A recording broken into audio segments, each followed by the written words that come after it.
Good morning, good afternoon, and good evening. I hope these words find you well. Hello, and welcome to the 197th episode of our video game history podcast, A Trip Down Memory Card Lane. Each week, we tell you a story relevant to the current week in gaming history. It can be about a game or the people that created it. It can be about a console or the technology that brought it all to life. We often talk about the companies that bring it all together, making our hobby video games a reality.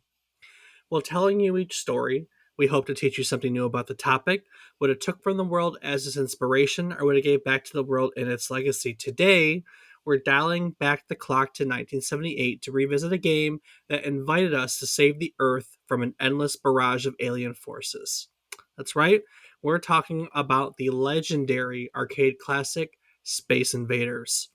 I'm David Casson, and as always, I'm joined by my co host who's been dodging pixelated aliens since he could hold a joystick. He's my brother, Rob Casson. Rob, have you finally managed to save the planet, or are we still at war with the pixelated peril?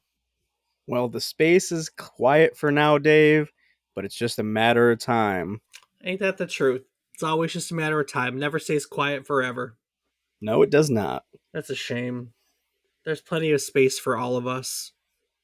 Well, No, there's not. There's not a vast universe for people to share. no, not until we Mm, find ways for people to live in space. Like, not just the space station, but like colonies of people. Dyson spheres. Yeah, the Yeah. Dyson vacuum sphere. Yes, because the Dyson sphere is sponsored by Dyson vacuums. You got it. Man, you nailed it on the head. Well, they make the spheres, the little sphere vacuums. Come on. That's very true. I owned a ball. That was what I think they called the early Dyson vacuums. They had the ball like to rotate and turn. I owned one of the first balls. All right, moving on. Tell us what's going on this week in gaming history.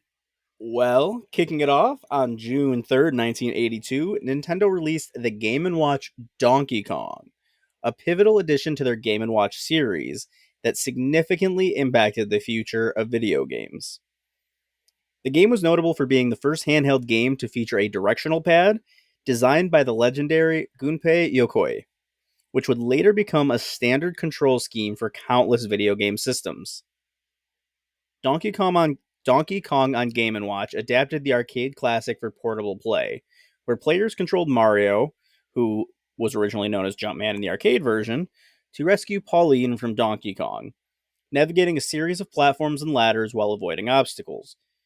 This release not only brought the excitement of the arcade into the palm of players' hands, but also played a crucial role in the broader adoption of the platformer genre, setting foundational mechanics that would define future games. Would it though? I would think that it would, Dave. Yeah. But you know what? What do I know? Yeah, What that's true. What do we know? We're just the people. Budgetman says he's good for the people. Okay. On June 6, 1993, The Legend of Zelda Link's Awakening was released for the Game Boy, marking a significant moment in the Legend of Zelda series as the first portable installment. Developed and published by none other than Nintendo, the game features Link as he finds himself stranded on a mysterious Koholint island, filled with fantastical creatures and puzzling dungeons. Unlike other Zelda games that occur in the Kingdom of Hyrule, Link's Awakening takes place in a distinct setting in a standalone story, where Link must awaken the mythical Wind Fish to escape the island. The game retained the series' classic top down adventure gameplay while introducing new mechanics and features that were adapted for the handheld format. Link's Awakening was praised for its deep story, charming graphics, and innovative gameplay that not only made full use of the Game Boy's capabilities, but also set a high standard for future portable Zelda titles. Its critical and commercial success led to a color re release for the Game Boy Color as Link's Awakening DX in 1998 and a full remake for the Nintendo Switch in 2019. I yeah, played both of them. The remake was great. The original was good too, but the remake was really good. I really enjoyed that one. Link's Awakening is one of the few that I have not played myself, so I'll have to get it on my Switch one of these days. It's a good one. I played through it like when it first came out. Well, I will let you know what I think. You always do. On June 6th, 2007, Pac Man Championship Edition was released, rejuvenating the classic arcade gameplay for modern audiences. Developed by Namco Bandai Games and developed or designed by Toru Iwatani, the original creator of Pac Man, this updated version introduced vibrant, dynamic mazes that evolve as the game progresses, along with faster gameplay and new time based challenges. It retained the beloved core mechanics while infusing them with fresh elements that appealed to both longtime fans and new players. The success of this edition not only revived interest in the Pac Man series, but also led to future innovative sequels, solidifying its status as a key rejuvenation of the iconic franchise. Yes, we Did you played play that that one one. too? No, we played that one. Remember, we played the giant version of it. Didn't we play the giant version of it? We played a giant version of Space Invaders once, didn't we? Actually, Definitely Space Invaders, yeah, and but I don't this was remember a Pac Man. the Pac-Man machine was right next to it. Yeah, but I don't think we played it. You're probably right about that one. I might be mixing it up, but Pac-Man Championship Edition is definitely in the arcades, and it's fantastic. Have I played it? Yes. Do I own it? Yes. Also, I think it's a Game Pass. It I think it's Game Pass. I don't know. I know I have it, and I think I've also played on Xbox. So I think it's Game Pass and Xbox, and I think I also have it elsewhere. So whatever. Well, there you go. So it's a good game. Give It's it a great. try. Give it a try. On June 3rd, 2008, Ninja Gaiden 2 was released. Developed by Team Ninja and published by Tecmo exclusively for the Xbox 360.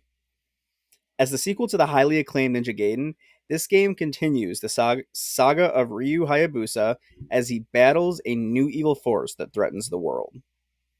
Renowned for its brutally challenging gameplay and high speed action, Ninja Gaiden 2 enhances the experience with an array of new weapons, a more extensive set of enemies, and significantly bloodier combat. Significantly. Significantly. It's true. The game also introduced auto regeneration health mechanics to balance its intense difficulty levels. With its improved graphics and fluid animation, Ninja Gaiden 2 was celebrated for pushing the boundaries of action gaming, maintaining the series' reputation for tough, rewarding gameplay that appeals to hardcore gamers. It. I've told you this repeatedly. You'd really like that Ninja Gaiden series. Yeah, I'll get to it. On June 5th, 2013, the open world zombie survival game State of Decay was released, developed by Undead Labs and published by Microsoft Studios. Set in a dynamic post apocalyptic environment where players must manage a group of survivors, build community bases, manage resources, and fend off the constant threat of zombie attacks, State of Decay emphasizes strategic planning and decision making. Unlike many other zombie games focused solely on combat, this game incorporates elements of community management, resource gathering, and character development, with each survivor having unique traits and skills that affect the overall survival of the community. State of Decay was praised for its innovative blend of survival horror, strategy, and simulation elements, making it a standout title in the genre and laying the groundwork for its subsequent sequels and expansions that expanded on its robust survival mechanics. You love State of Decay. Yes, it is a very fun game. I think it was 2 that I played, Yeah, it was. Yes. but it was very enjoyable. I did love that it had the zombies and the resource management, having to build the community. Like you had to switch between characters because they would get injured and have to heal, and it was a lot of stuff you had to manage. And I think it was really fun because it could get very overwhelming very quickly. It could. Very true. But it was a. I really enjoyed it. I've played through both of them. There aren't a lot of games I can say that about a series. I played through both of them. Of course, it's a survival game. That's kind of our thing. So Speaking of survival games, Speaking of survival games, Dave, for the last game of the week, I saved it for last. I know you did. On June 2nd, 2015, Ark Survival Evolved launched into early access on Steam, inviting players into a dynamic open world survival game developed by Studio Wildcard. In this game, players are thrust onto an island filled with a variety of prehistoric and mythical creatures, including dinosaurs, which can be tamed, bred, and used as travel mechanics, vehicles. Yes. The object is to survive in a hostile environment by crafting tools, building shelters, and if you're playing with other people, forming tribes. Ark Survival Evolved stood out for its ambitious scope and blend of survival mechanics with large scale creature taming adventures. The game's rich, expansive world and real time base building fostered a strong community of players, driving its evolution with feedback and updates throughout its early access period, ultimately leading to a full release that expanded on its already vast foundation.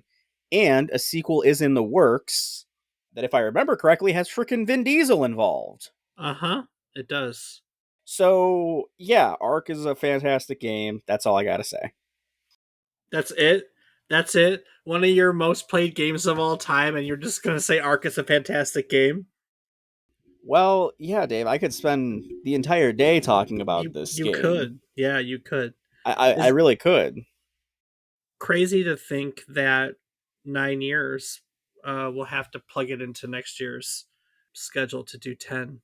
Yeah, no, it's definitely crazy to think. I probably started playing at 16 or 17 myself. I didn't get it when it first released, but I did get it around the third map, which would have been Center. Well, maybe not Center was the third. That might have been the second. But yeah, I've definitely been playing that game for probably at least 7 years, and it's like I said, I really enjoy the hell out of it. I have thousands of hours, so if you like Ark, you can find out on our website how to join our Discord and come talk with me about it. That's right. MemoryCardLane.com. That's right. Come And with that, Dave, with that. I Time think to it's move on. time for today's topic discussion. I think it's time to move on. Tomohiro Nishikado was always curious about the way things worked. At a young age, he began conducting his own science experiments off to a great start. One of the same. I mean, they're one and the same. You have to Yeah, have experience to make experiments, and that's experiments give you experience. that's exactly right. Freudian slip. In junior high, he grew interested in electronics, where he began building radios and amplifiers. He took his interest in electronics all the way to college, where he graduated with an engineering degree in 1967 from Tokyo Denki University. His intention was to take that engineering degree to go work for Sony. Now, we covered much of their history in episode 171, so go check that out if you want to learn about the history of Sony. Crazy to think that that was already 20 some episodes ago, but here we are. But for our purposes today, you really got to know that the mid 60s was an incredibly, I mean, for much of its history, but the mid 60s was an incredibly innovative period for Sony, right? The 67, the year he graduated, that Nishikado graduated from university, was the year that Sony launched the world's first integrated circuit radio. The year after, 1968, was the year that they released a Triniton, their first Triniton TV. Triniton TVs were the best selling TV line until 2006. They absolutely dominated the industry for 50, almost 50 years, 40 years, right? In 1969, they launched the world's first compact cassette recorder, little tape recorder. That was everywhere. Pretty much every astronaut from the Apollo missions, the moon Apollo mission, they're on, took one of those little cassette recorders with them. So Sony made it to space even. They were hot stuff. They were cooking at that moment, right? So everybody wanted to work at Sony. Absolutely everyone wanted to work at Sony, including Nishikado. Unfortunately, he ended up failing the final round of testing, so he was not offered a job at Sony. Instead, he ended up joining an engineering company named Tech. But after completing his training there, he was not placed in the development department, which is where he wanted to be. That's the type of work he wanted to do. So he quit. Now, that was about a year of training. So, I mean, it's not like he was there for 2 weeks and then he quit. He was with the company for almost a year. That was a training period. And then I couldn't find what department he went into, but it wasn't where he wanted to be. So he quit and he started looking for a new job. And he eventually accepted a job with a communications company.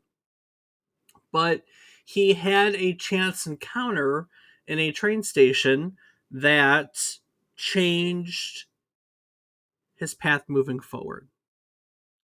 One day he met an old colleague at the train station who told him about the work that he was doing at Taito. And it was work that Nishikado found interesting. So he never made it to said communications company. Instead, he applied to Taito. And in 1968, he was hired into a company called Pacific Industries Limited, which was in fact a subsidiary of the Taito Trading Company. Finally, Nishikado found a place where he could make things that were interesting to him. In this case, early on, he was tasked with making electromechanical arcade cabinets. Now, we've covered electromechanical cabinets before. These are cabinets that are pre-technical video games. Electromechanical are like pinball machines that kind of have boops and blips. They're games that use like projectors. I mean, instead of screens, they're pre-screen, arcade cabinet. This is the way they were all designed in the beginning, before Space War would come out. The first cabinet that Nishikado designed was a game called Skyfighter. It was a big cabinet. They were all big. It used mirrors to project images of model planes, and would project them onto a basically moving screen. There was a movie projector, and the projector would have a moving sky background, and the game would use mirrors to project model planes onto the moving sky background, and then you would quote unquote shoot them down. Right? Really rudimentary by today's standard, but like cutting edge here, you know? It was really popular, but it took up a lot of space. So they scaled it down in size and they re-released it as Skyfighter 2. So Skyfighter 1 and 2, those were the beginning of Nishikado's video game design career. Now during this time, Nishikado's bosses thought that TTL technology, or transistor logic, would be the next big thing in the arcade industry. That's basically where, instead of electromechanical games, those are the earliest actual video games. That is where they use a bunch of discrete chips to do all the different things in the video game. At the time, he was the only employee at Taito who knew how to work with integrated circuits. So they gave him the task of investigating whether or not they could make video games with TTL technology. In fact, now we know at the time that he was one of the only people in the entire Japanese coin-op industry at the time that had integrated circuit technology, because this is early on, right? Like, this is late 60s, before there really was an industry. People were starting to make games and everyone's just kind of like learning how to do everything, right? Right. I mean, his bosses weren't wrong. Pretty much all the early cabinets are TTL, right? Space War, Pong. And basically, like I said, in layman's terms, that means that all the things that they need to do are done with individual chips. Nowadays, arcade cabinets have a microprocessor, and that microprocessor does the work of, nowadays, millions of those old chips. You know what I mean? Very But true. back then, there would be a chip that would create a square, and then there'd be another chip that would move the square to the right, and then there'd be a chip that would move the square to the left, and there would literally have to be a ton of chips. We kind of talked about that when we talked about Atari's Breakout. Fantastic story. Go check out that episode. In that episode, we learned that new Atari games in this early period took about 150 to 170 of these discrete logic chips. So we're talking 170 different, essentially little computer chips that all get put into an arcade cabinet to make it work, right? And then microprocessors come along, and you have one chip that does absolutely everything for the most part. Let's just, we're just dumbing it down. But so that's how they designed them in the beginning. So his bosses were right. TTL was where the arcade industry was going. And talking about Breakout is actually a fantastic segue to Nishikado's first original arcade game, which was a Pong style cabinet, since Atari made Pong. So the first game he developed was called Soccer. It, like Pong, was a ball and paddle style video game, but with a green background to simulate a soccer field, and players could control either a forward or a goalkeeper. So you have Soccer. Nishikado considers Soccer to be the first ever Japanese domestically produced video game, since every game that we know of that was produced in Japan prior was literally a Pong clone under a different name. Sega made a Pong clone, for instance. After Soccer, Nishikado developed Davis Cup, which was a tennis doubles game that also played similar to Pong, but in doubles, which allowed 4 players to play at once. Both those games were released together in 1973. In 1974, he designed a cabinet called TV Basketball. To do so, he took a typical Pong game and he rearranged the shapes so that everything looked like actual objects, like a ball, like a hoop, and like a person. TV Basketball has a distinction of being the earliest basketball game in arcades. It's the second basketball game ever because the Magnavox Odyssey, the first home console, had a basketball game built into it with an overlay. So it's second basketball game ever, earliest arcade cabinet for basketball games, and when he rearranged the sprites and made people, this game is also the earliest example of character sprites being used to represent human players in a video game. It was licensed by Midway Games for distribution in North America. Midway Games would later go on to develop NBA Jam. So their basketball pedigree got started pretty much in the beginning here in 1974, Wow. Pretty damn Right? good. Right? Didn't And know. who knew that a basketball game was the first game to ever properly represent humans in a video game either? I never would have guessed that. I didn't know sports games were that big back then. Later in 1974, he designed a racing game called Speed Race. It's one of the earliest examples of scrolling graphics in a video game. This is so early on in the industry, it feels like cheating to say it was the first, it was the first, it was the first. But Nishikado was like, he's making this stuff, This time period, there's no examples. There's no pick up a book on programming or watch a YouTube video on how to use this game engine. Like everything that these guys are making, they're literally inventing out of thin air. And I know I've said it before, but every time I think about that, it absolutely blows my mind. Yeah, it's definitely crazy when you think about it. They were the pioneers. They created this industry out of nothing. Nothing. Like they literally made it up as they went along. So Speed Race, cars moved along. It was like an overhead track, and it would scroll down. And as you would speed up, slow down, the course would become wider or narrower to kind of give the simulation of movement. Speed Race was one of the early realistic racing cabinets too. It has a wheel controller with an accelerator, gear shift speedometer, and tachometer. So that's pretty cool.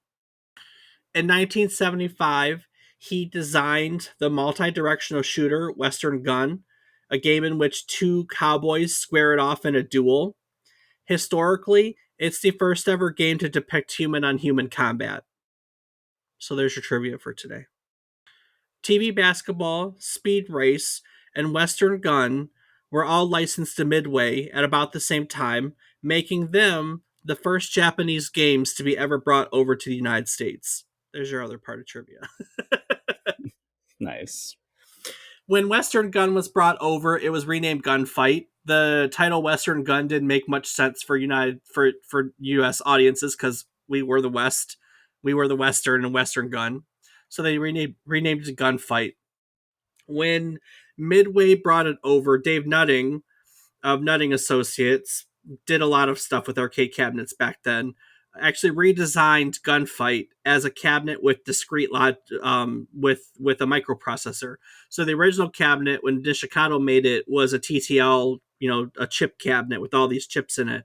But when it came over to Midway, they redesigned it using an Intel microprocessor, which was a new technology that just had literally just came out. They were just learning how to use it. And so Gunfight, the Midway version Gunfight, is the first ever arcade cabinet to ever use a microprocessor. That's impressive. Right? We're getting Lot all of these, firsts. a lot of firsts. We're not done yet. Oh my goodness. So Nishikado followed up Gunfight with a combat flight simulator called Interceptor. It's a pseudo 3D combat sim. Nothing out of the ordinary.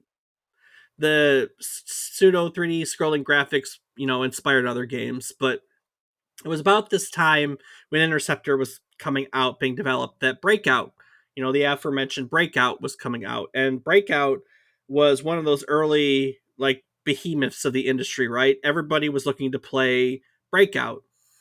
And when Nishikado saw it, he was looking to piggyback. He was kind of looking to piggyback off his design, right? To improve on it, so to speak. I mean, that's kind of what he did along for most of these. Soccer and Davis Cup were improvements on Pong. TV basketball was unique. Speed Race had inspiration. Actually, basketball had aspiration. He got inspiration for all those on electrical mechanical cabinets. Like even Western Gun, there was an earlier electromechanical cabinet called Gunfight, which is what he designed it off of. So all these he took electromechanical cabinets and he improved on their design and made them into TTL cabinets, and developed, basically made himself a nice little career with it, right? Yeah, I would definitely say so. So Breakout comes out and he's looking to do that again. He wants to take Breakout and improve on it. And what really interested him about Breakout was that he really liked the sense of achievement and tension, in whatever order you want to put them in, that players felt when they were destroying targets one at a time. So he started out with a design similar to Breakout, but rather than bounce a ball to attack objects, he decided to mix it up by firing a projectile at a moving target.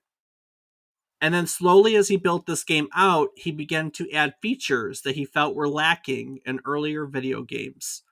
One really big feature that he implemented early on, I'm trying to spit it out, was having enemies that reacted to the player's movement and then fire back. That hadn't been done before. Another was a feature, the game over. Game over that was triggered by enemies killing the player. Until then, pretty much every game, the game over was triggered when a timer ran out. He didn't want to do that. He said, "We're going to work towards something." So game over was triggered when you were killed, basically. It essentially made enemies the timer, right? As enemies get closer to you, because they come from the top down, we are talking about Space Invaders now, players understand that they have less time left, right?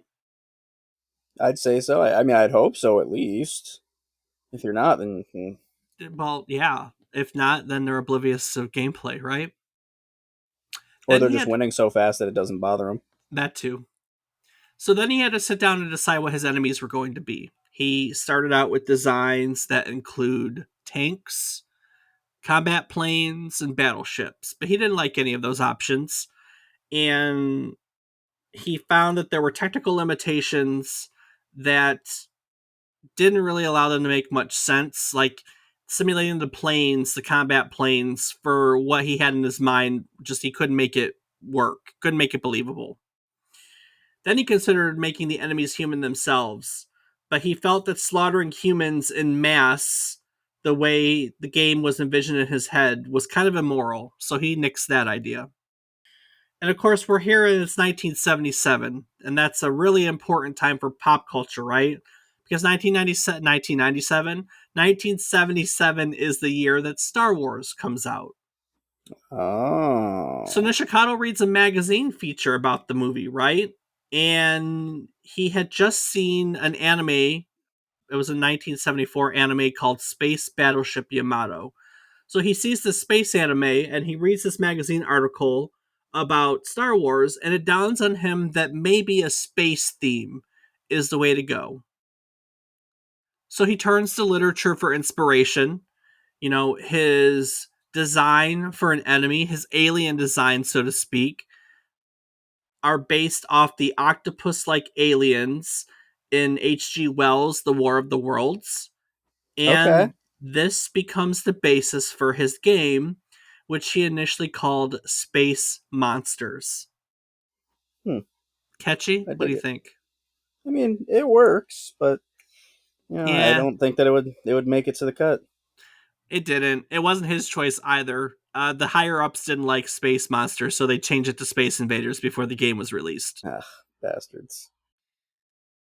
So after seeing how microprocessors improved his earlier game Gunfight, he decided that's the way he wanted to go. The United States microprocessor version of that game has better graphics, it has smoother animations, and it was pretty obvious that microprocessors were going to be the future of video games, right?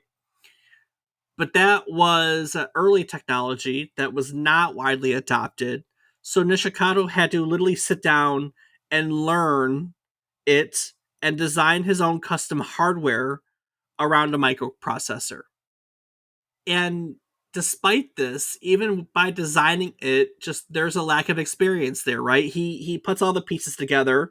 It has a microprocessor and a dedicated sound chip and all these fun things he brought together.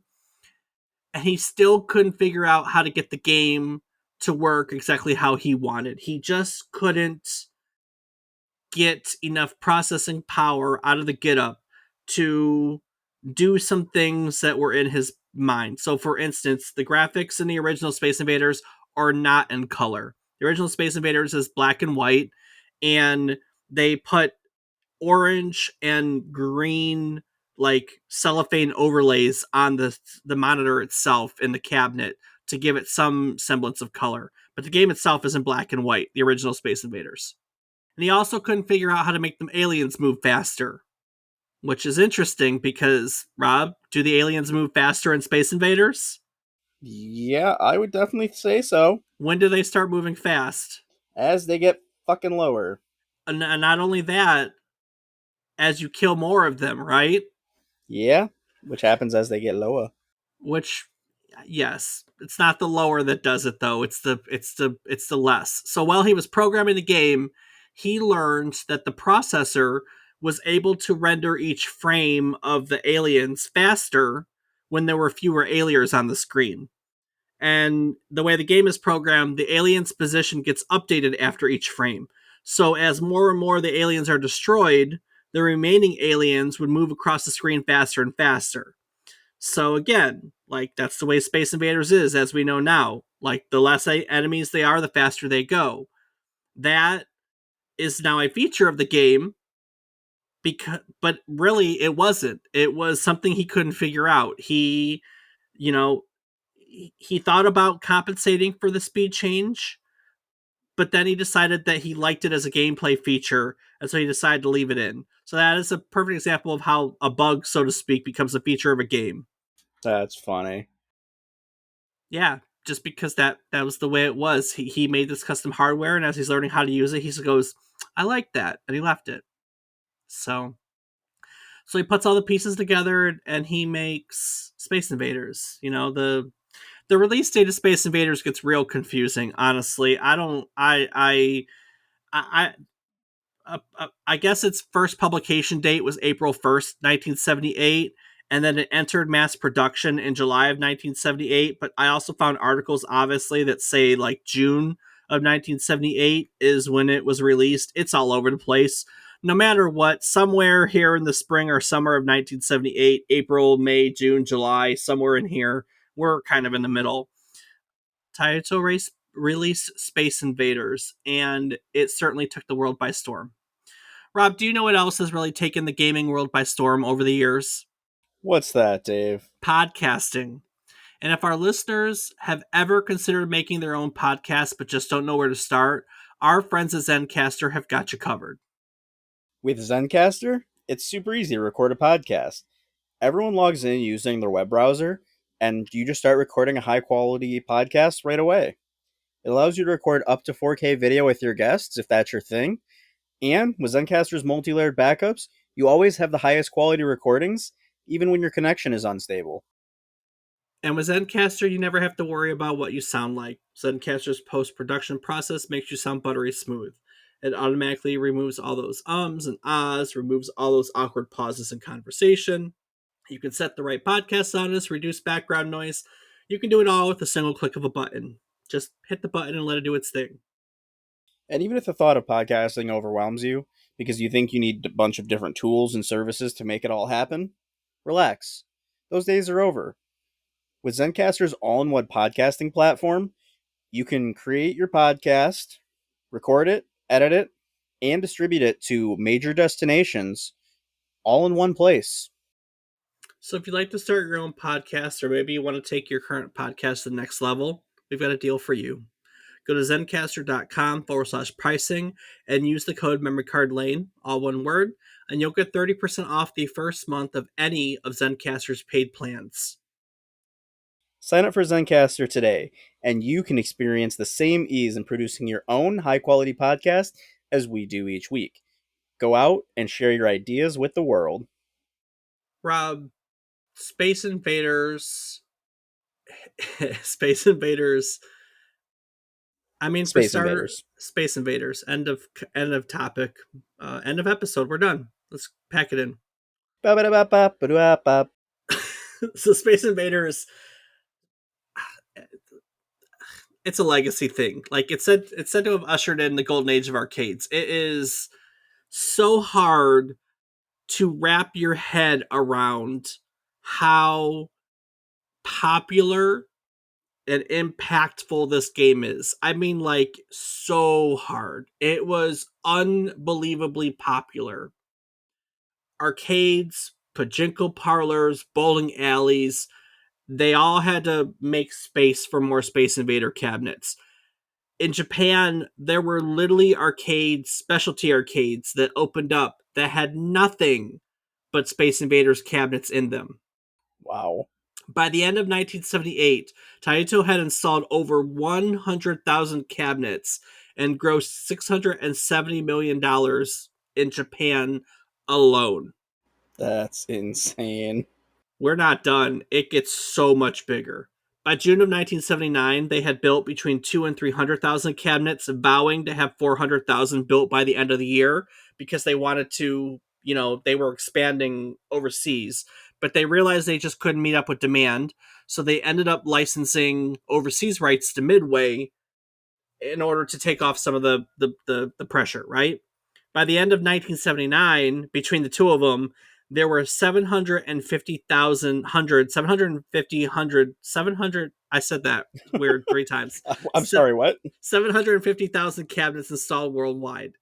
At that point, it was Jeez. easily the industry's all-time bestseller. Now, to cement the point of how popular that is, how impactful it is, let's talk about that in terms of the money it brought in. At its peak, Rob, it had 8 million daily players in Japan alone. daily. daily, and it brought in $12 Jesus. million a day. And that was 25 cents a pop? I mean, 100 yen, but I mean, Well, yeah, it was a 100 yen coin. and how many? So you're saying that it brought in that many yen?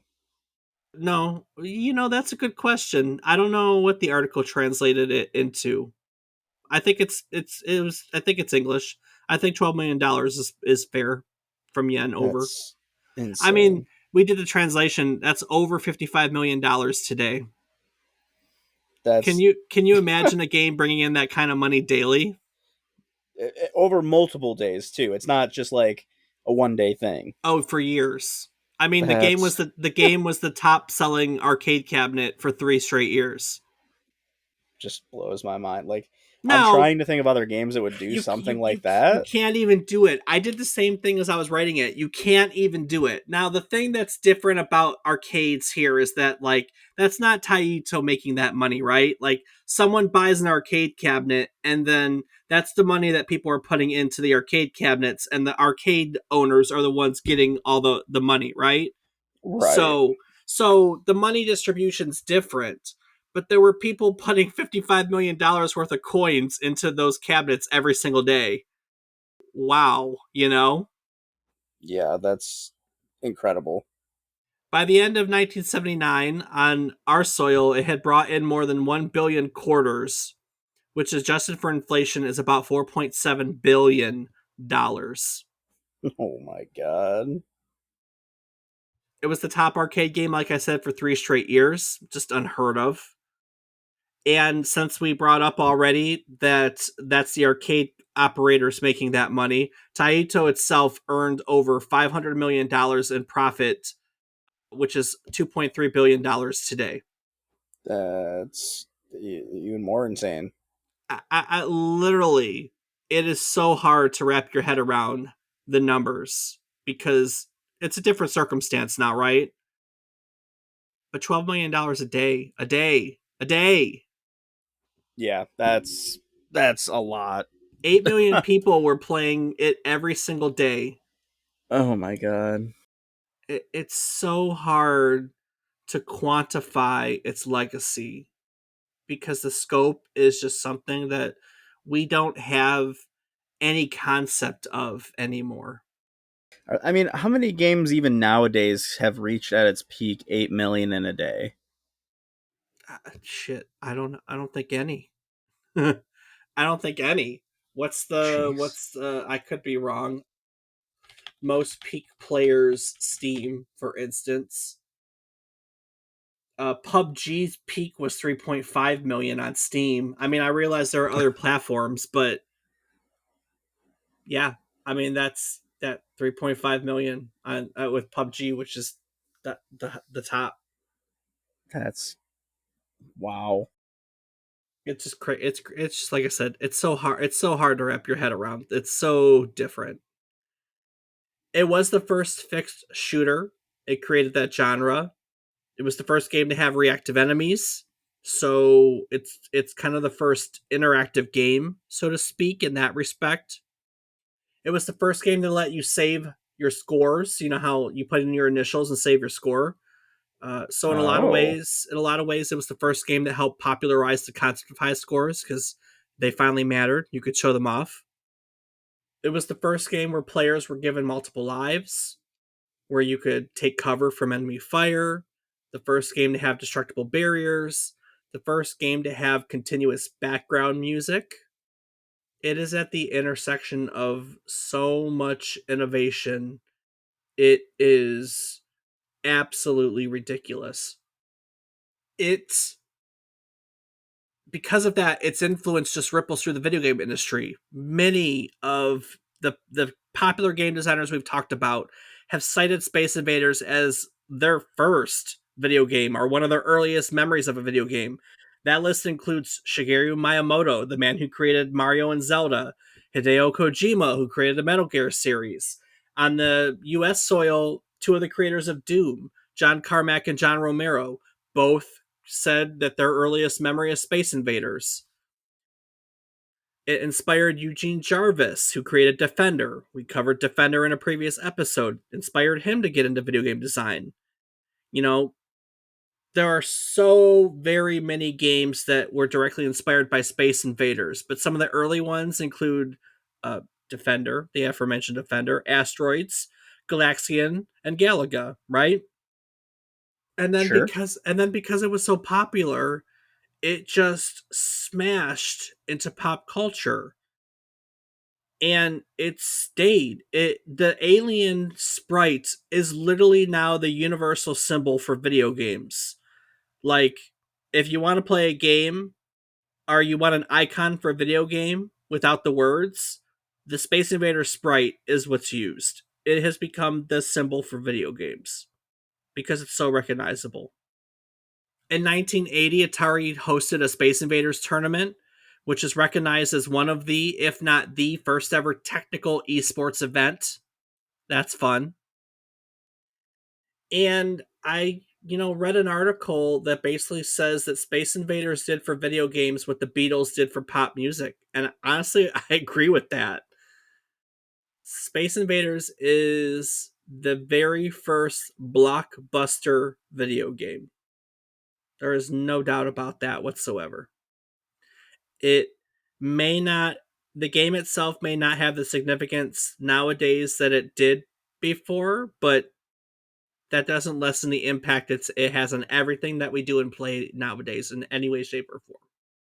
I mean, I'd still argue that it's popular enough today. I mean, shit, we played it when at that arcade, like you said, the giant one, and if that's not a testament to its playability, I don't know what is. That was fun too. That was the big giant tall screen where we sat down and had the guns in our like it had actual guns that you would point, right? Yeah. So it was a little bit of a new take on it, but I mean, it's still Space Invaders, and it's just thinking about it, like it's still to this day, even with a minor change like that, it's still so much fun. It is. And We had a lot of fun with it. for something that's been around for that long, I can understand why it was so popular. Well, to be fair, it's everywhere, right? There have been books written about Space Invaders. It's been in Stop. movies. It's been in movies, right? Like Pixels and Wreck It Pixels, Ralph. great movie. There is a whole list of television shows that have referenced it or parodied it. It it's it it's just here. It's so simple and commonplace, and we just accept it as something that kind of, I think younger generations just accept it as something that always has been, right? Yeah, definitely. Everybody knows what Space Invaders is. It is truly a behemoth, a juggernaut, if you will, of the video game industry. There is just no doubt about that in any way, shape, or form. And they've been making countless remakes. We just talked about one we played in arcades, but they've been making remakes and remasters of it forever. I mean, they're still at that. It's different variations, different colors, different game modes, this, that, multiplayer. I mean, it's just everywhere. This one's a big one, right? Yeah, it definitely is. This one's a big one. But yeah, it was inspired by Breakout and Star Wars. There you go, Rob. And I yeah, never would have guessed that. turned into what it is today. So before we take it out of here, because I don't want to beat a dead horse. I mean, everyone knows what it is. It's a pretty simple game in the end, so his design wasn't that complicated. We've had a little bit of fun talking about the design of it, his career, and then how absolutely popular it was. I thought we could take a few more moments and kind of talk about what Nishikado has done since then. He continued to work for Taito until '96. His credits in that period include a game called Chase HQ 2, Darius 2, Darius Twin, Parasol Stars, which was Bubble Bobble 3, Lufia and the Fortress of Doom, which was a role playing game, Sonic Blast Man, and a puzzle game called Bust a Move 2, which I loved. He left in '96 to form his own company, which was called Dreams, and they pretty much worked on the same series. They made other games in the Chase HQ series. They made another Bust a Move. They helped port a bunch of stuff over, like Sean Palmer's Pro Skateboarder. in What? yeah, to the Game Boy Color. I picked it because it was so obscure. They Okay. also they also the Ease series, Ease One, Ease Two. They ported those to the DS, for instance. In 2005 and 2008, he has credits on the development of Space Invaders Revolution in '05 and Space Invaders Infinity Gene in '08. So as they made other versions of Space Invaders, he stayed involved roughly. And then it was announced that he left Dreams way back in 2013 and was working with Taito as a technical advisor. And he really hasn't done much since then. Last year, 2023, was the 45th. Can you believe that? It's been 46 years. Wow. So last year was the 45th anniversary of Space Invaders, and he was interviewed, of course. And one thing that stuck out in one of his interviews that I just kind of wanted to close with was that he said that in the first 20 years of its release, he wasn't really attached to Space Invaders at all. But during the past 10 years, it has really sunk in to him how much people love that game. You know, he's amazed that people still play it. He's amazed how much people still appreciate it after 45 years. And he has only realized in the last decade that it is the single best thing he ever made, which is kind of sad if you think about it. He made that, right? He made that Space Invaders, and it took him 40 years to realize that I made Space Invaders. You know what I mean? Yeah, it is kind of crazy when you think about it that way. Like, I mean, I don't know. I guess it's hard to imagine having never been there. But he's enjoying it now. So at least he has come to realize how important he is and his game is, and now he's taking the time to enjoy that. So I'm glad he got there. Yeah, I agree. He should definitely be proud of that, and you know, it's crazy. It really is. But like I said, the legacy of this game cannot be overstated. So many games that we've covered in other episodes, the game designers draw inspiration from Space Invaders, like Kojima in Metal Gear Solid and Shigeru Miyamoto with Mario and Zelda. And these are all games that are very important in gaming history too. And I would really encourage anyone listening to go and check out our episodes at any of these other things. Doom 2, for instance, Defender, all titles that have drawn inspiration from Space Invaders. And of course, you can go and check out all these old archive episodes anywhere you listen to podcasts or on our website, which is www.memorycardlane.com. Rob, what else can people find on our website? Well, you can find a calendar of our upcoming episode topics. You can find a link to our Discord. You can find a link to our Patreon where you can help support us and have access to ad free and unedited versions of our episodes. And you can also find links to our social medias where I am on several platforms as Rob underscore O underscore Raptor and Dave. I can be found on various platforms as David underscore is underscore wrong. David is wrong because I am so wrong. Each week, each week, we tell you a story relevant to the current week in gaming history. This week, we're telling you about Space Invaders, which kind of came out somewhere between April and July.